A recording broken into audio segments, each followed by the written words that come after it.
It's like, hey, Mike, Pete Schwaba, thank you for having me. Thank you for tolerating this. tolerating this. What are you talking about?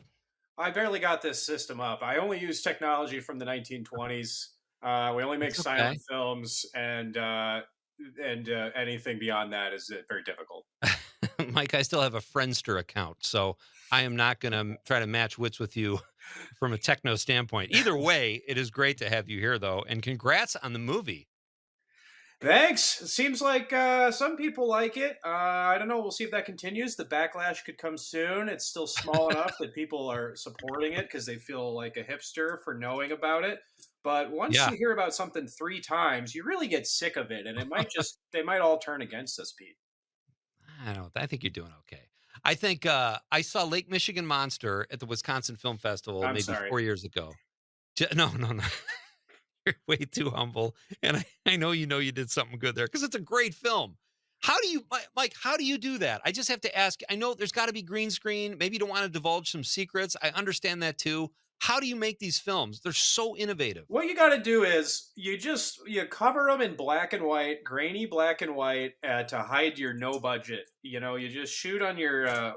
Lake Michigan Monster was directed by Ryland. Actually, I was doing the post on that, and then we came Oh, together really? for the third act. Yeah, so Ryland and I really filmmaking partners for these two films, and the Beaver one I directed, the Lake Michigan Monster one I was.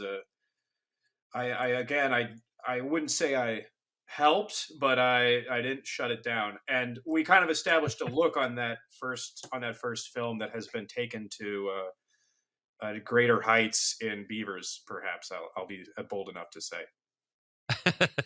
Was okay. I have to ask you. Was the whole project? I'm talking about beavers. Just to reintroduce the drink Applejack to the world. There's only like Laird's and like one other. Like people don't know about it. Did you know Man, about high proof apple cider called Applejack that was freeze distilled? I did, but I had to Google it to kind of refresh my memory. I mean, it's like sassafras or, like some of these other old timey things that people drink, mint Yeah, juleps. it's not even that much of a northern thing. I think it was like a little closer to the East Coast, but we made it in Wisconsin because of all the orchards, and I'm sure there was cider here too. But Applejack specifically is like I don't know. It's kind of Pennsylvania, but I don't know. My dad had told me about it at some point, and yeah, Laird's is not a sponsor, but that's like kind of tries to emulate the old process, I guess, where you just freeze distill cider over and over until it's high proof. It's so great. And it's so, like I'm a transplant, Mike. I know you come from Milwaukee, right? Yeah, Okay. So I've lived in several couple places, lived in LA for about 15 years. What I love about Wisconsin is how quirky it is. And I think the whole state is just anytime when I was doing stand up, I loved working with guys from Wisconsin and I have lifelong friends. Did the Wisconsin quirky humor, it's obviously worked its way into your films. I don't know if that's because you're from here, but has the state influenced your outlook or your yeah. POV? Yeah, everyone in Wisconsin's funny. Like everybody. Like going to any bar in Wisconsin, the majority of the room is pretty funny. And I agree. that's not true everywhere. I mean, people in the South are funny. They have a sense of humor. A lot of different regions in the East Coast have a sense of humor. I like LA, but they're not funny here. That's why the comedy scene is so big in LA, is because it's just a vacuum. There's a market demand for funniness in LA. LA's it's not the hellhole it's described as, but it is not funny. And Wisconsin people are very nice and very funny.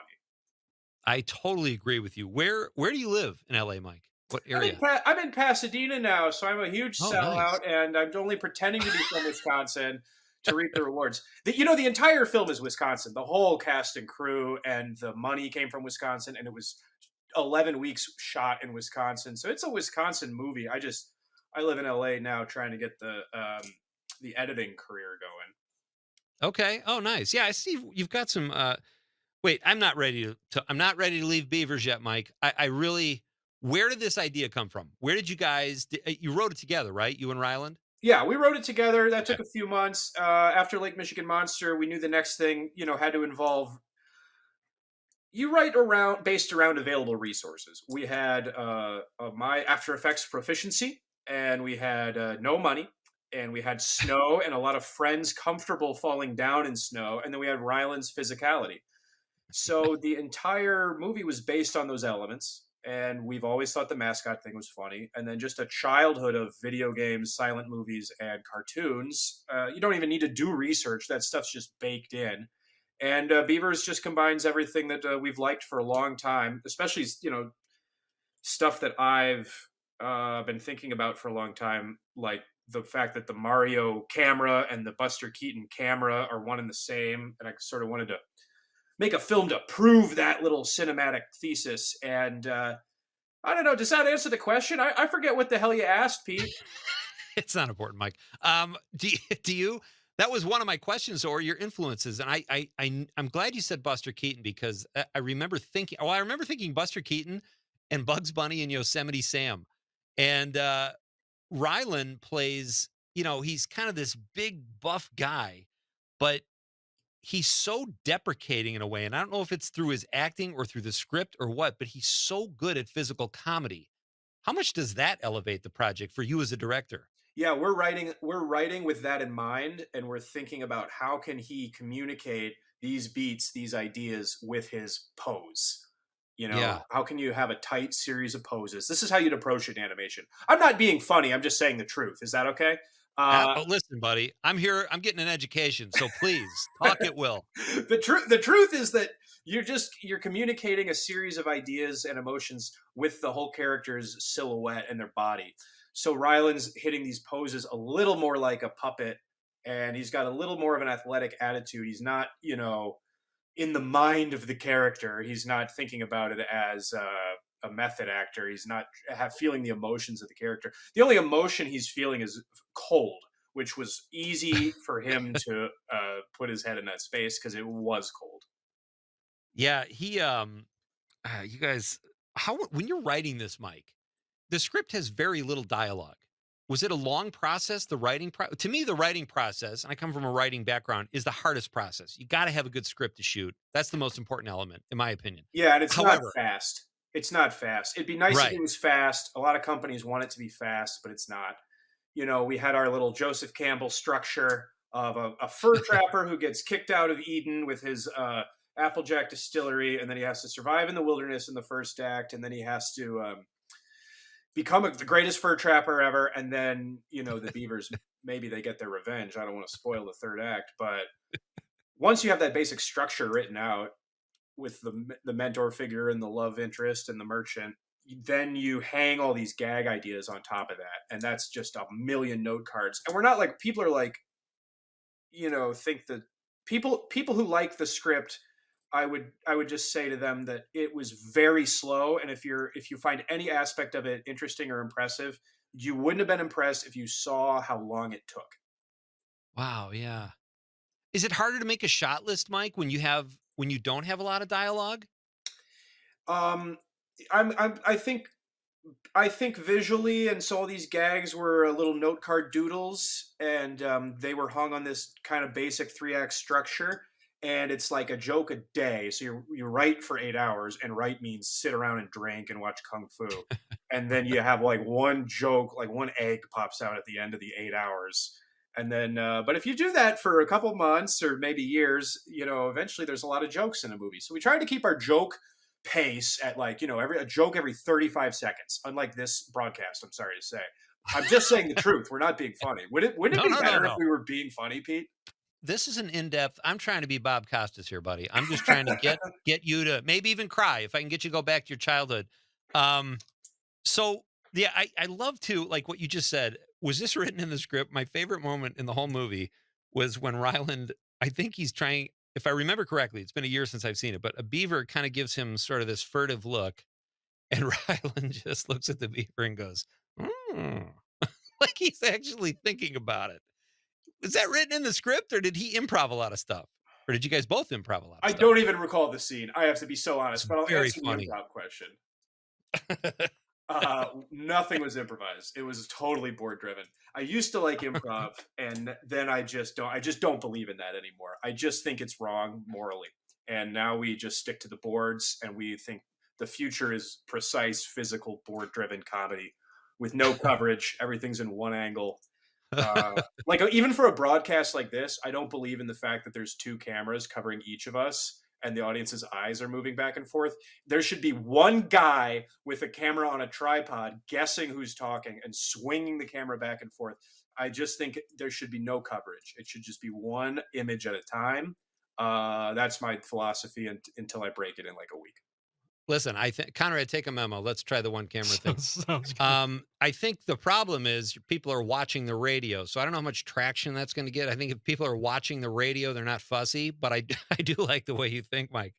My guest is Mike Cheslik. He's the director of Hundreds of Beavers, a festival darling that has made. Hey, what was your favorite festival you guys were at? You know what's an underrated festival is Phoenix. That was a lot of fun. How so? They just Just brought great in an crowds, or audience. You want yeah? to sometimes I want to show the movie to an audience of people that don't make movies.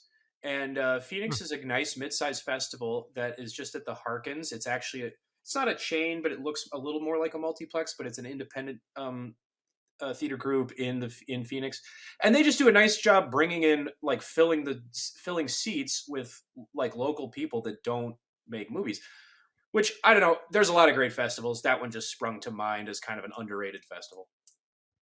Yeah, you guys won a ton of awards. I want to say a friend of mine told me that you guys have won more awards than any indie film or something like that. Toot your own horn here, Mike. We're Help me no, out. we're benefiting. We're benefiting from this thing where this genre is a great American tradition, slapstick comedy, and it just Yeah. hasn't been done for a few decades. So it would be like if no one made a horror film for like 30 years, and then two idiots made one horror film that was like fine. Everyone would be like, "Oh yeah, I forgot you could do this," and they'd get they'd benefit from a little bit of an overrating from just that genre having disappeared for no reason. Why did it disappear, do you think? Because we're in a service-based economy now. It used to be a more working class economy where people were working with their bodies, and so the comedy was based on doing something wrong with your body. Now comedy is based on saying the alligator pit is like an HR meeting. It's like the comedy is about saying something wrong now, but it used to be about screwing up with a ladder, doing something wrong with your body. Knocking an So old woman over. In China, they still like physical comedy. There's so much, there's just like they're making everything. Yeah.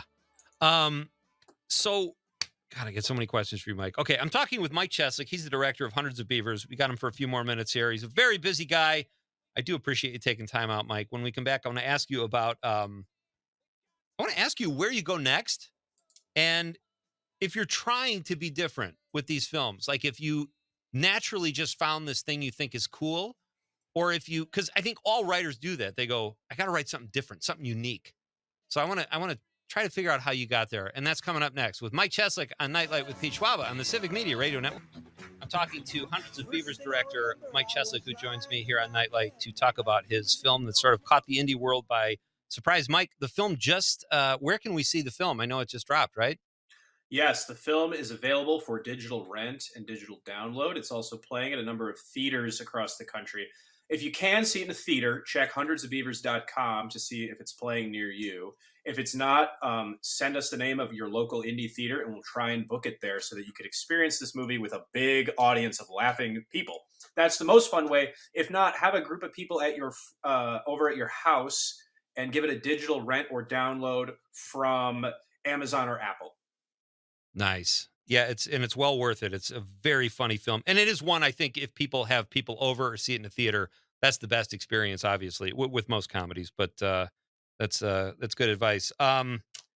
So you worked on a show on your IMDb page. I saw this, The Get Down. I really liked it. What happened with that show? Oh yeah, I just got hired to do. I was a lead animator on an animated segment of that show that was kind of done in the Archer pipeline. So you're animating. So I was just animating a few shots with. This is just one of many random gigs I've had on the side while making the indie movies from out of Wisconsin. But that was the Archer pipeline done in After Effects with puppets, digital puppets, and that software is the same software I did every Beavers shot in. So over the years, I've gained Oh wow. proficiency in After Effects through just a bunch of random jobs, like a lot of Fox Sports, a lot of Fox, and a lot of I did Wall Street Journal for a while. I've just had a number of just like broadcasting jobs, just like a map of the South China Sea with like arrows pointing around of where the where the next military move is going to be. Like that kind of work just gets you fast at After Effects. And then Beavers was written around, having 1,500 special effects shots on top of the 11 weeks of shooting in the North Woods snow. I think we just tried to make a movie that only we were qualified to do, which is all that After Effects work, uh, done mostly by me and also a little by my friend Jerry Couric from Milwaukee, and combining that with our buddies' tolerance for snow. So how that was one of my questions too. You have an editing background. The post-production on this film must have taken forever, I'm guessing. Was it I mean, you obviously like to do it, but was it really tedious? Yeah, it was tedious, but each shot is rewarding. It's like a pleasure to put a cool image together. And I don't think there's any relationship between the amount of money a movie has and the strength of an image. Shapes are free. It's fun to try Yeah. and make a strong an image that communicates a joke without having necessarily a ton of money. We just shot on a little camera called the Panasonic GH5, not a big cinema camera. That's so great. Um, okay, so you guys have been writing together, I think, since high school or college. I kind of asked you this before the break, like, do you guys have the same sensibility or are you trying to write something different and unique? I mean, everybody is, but you guys seem to really be on the same page. Yeah, I mean, we have the sense of humor of the buddies we've known over our lives, and that's just, I think everybody that kind of pops in the comedy world is bringing not only their sense of humor, but the sense of humor of their buddies from their hometown. And so Rylan and I, have a group of friends that are funnier than us. Some of them who played Beavers, who all have I would maybe a distinctly Wisconsin sense of humor. I don't know. I haven't demonstrated it here, but you'll just have to believe me. I'm more joke engineer guy, working on the computer. But yeah, we just have a group of funny friends. And did we try and make our sensibility distinct from the marketplace? Good question, Pete. I would say we leaned into what was unique about ourselves, but pretty much if you just avoid all new TV and all new movies, then you're going to have a sensibility based on older stuff. And people are going to say, what a unique sensibility. And you're going to say, no, I'm homogenous compared to all the Abbott and Costello I watch. I'm just surrounding myself with all my knucklehead Wisconsin friends, and Yeah. we're And it's making like, ourselves laugh. yeah. And then like, so the people I'm around and the content I consume, like I'm not unique from that, but I guess if, I've totally isolated myself in a cabin with those things, then yeah, it might seem unique if you're from New York. So, all right, so you got this movie. It's been crushing it at festivals. You probably got a little buzz behind you, I would assume, opening a few doors. How Yeah, do I'm you buzzed. how do you pick your next project? And at what point do you say your reps or producers, execs, representatives, whatever, influence you to the point where, like, the next film you make, will it be you and Rylan, and you're not going to like take writing jobs, or are you going to cash in? Because I know a lot of people do. If you can get a good writing gig, or do you want to keep making those films like you guys are making? Well, hopefully the writing gig can be like punch ups, like a few hours a week, and then gives you a little stability, and then you can hopefully still own your projects outside of that. I'm snooping around town about that right now. How can we make things that are still distinct and unique and exciting, and that like continue in this direction we're going, but have a little more stability because the indie the indie feature route is risky, and I don't plan to live there until I'm 60, but. Yeah, so it's tough. That's what I'm chewing on right now is how do we maintain this sensibility and not have somebody screw up our physical comedy jokes as you see happen in every Super Bowl commercial. Uh, Right. Retain control over the physical comedy precision while supporting families. Mike, let me throw this at you. I hope you cash in and sell out. And I also hope you keep making your independent films to keep your soul over here and your pocketbook over here. You could do both, and I hope you do because you're just an incredibly talented guy, dude. Thank you so much. That's great advice. I'll take it. I'll take the advice. I'll do that. I'm in Look, the market for advice right now, and I actually am just doing. You've settled well, the matter. I like to give unsolicited advice. I'm surprised more people don't ask me for advice, Mike. That's why I have to shell it out at nauseum. But I was about to. feel free. Um, Hey, we got about a minute left. What are you watching on TV? What does Mike Cheslik sit down to watch? What entertains you? I have a 2-year-old daughter, so I just watch Kiki's Oh boy. Delivery Service over and over and Oh, over again. nice. Have you ever seen Kiki's Delivery Service? That was not around when my kids were young. That's so great, though. It's from Japan. She's a good role model, Kiki. We just watch it over and Oh, over and nice. over again. So I just have kids movies on loop. It's good if you're an animator and you're studying animation to just watch the same well animated film 4 million times. I tried to subscribe to Netflix. I get angry when I turn on Netflix and just start Yeah. yelling at everyone in my home, and then I just cancel it and I put silent movies back on. Mike, I appreciate your time. I cannot wait to see what you guys do next. And please come back and see us anytime here. It's been great. Thank you, Pete. God bless. You got it. You too, buddy. That's Mike Cheslik, the director of Hundreds of Beavers.